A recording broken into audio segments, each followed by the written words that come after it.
Bakit? Like, parang ang arte naman ng mga ano dito, nasa table namin.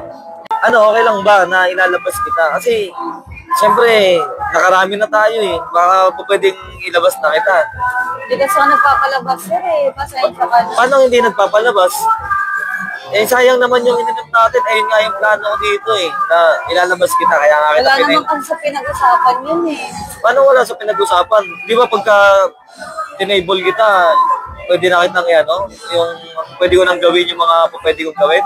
Hindi lahat. Siyempre nakadepende yun sa akin. Grabe naman. Nakailang bote ka, tapos parang, paano yun? Hindi ka pala po pwede.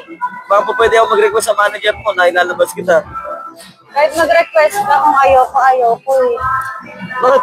Like, parang ang arte naman ng mga ano dito, nasa table namin. Eh para saan pa na nagtrabaho ka sa ganyan kung ayaw mo naman ng nailalabas ka? Wala lang. Kung sobrang kailangan ng pera. O, kailangan mo naman pala ng pera. Bakit parang ayaw mo sumama sa akin? Bibigyan naman kita, gusto mo, bigyan na agad kita ng pera. Magkano ba yung kailangan mo? Hindi naman kasi lahat nakukuha sa pera, sir eh.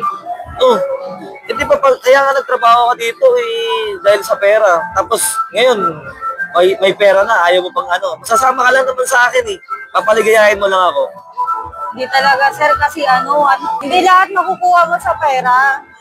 Wala, kaya nga ako nagpunta dito kasi nga ano, di ba? Gusto ko maging masaya. Baka mali ka lang na napuntahan. Iba kasi yung trabaho namin dito. Hindi lahat ng babae, ganun yung gusto.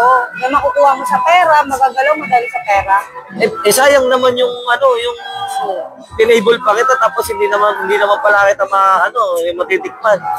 Dapat kasi kinausap mo ako nung una pa lang. Eh sabi ko naman sabi ko sa manager mo, dalan ako ng yung pwede tsaka yung go sa lahat eh. Eh hindi ka naman pala go, sayang yung binayad ko sa'yo. Eh, yung ko sa'yo na paano yan? Anong natin yan? Kahit saglit lang. Papaligayahin mo lang ako, kahit saglit lang. 3 hours. Hindi talaga pwede. Bakit hindi mo pwede? Yung arte mo naman. Hindi kasi lahat makukuha nga sa pera. Nakakaintindi ka ba? Bakit? Grabe ka naman natin, arte mo naman. Nakailang ka na sa akin, nakailang sunmig late ka na sa akin, tapos ayaw mo pa sumama. Re-request na kita sa manager mo.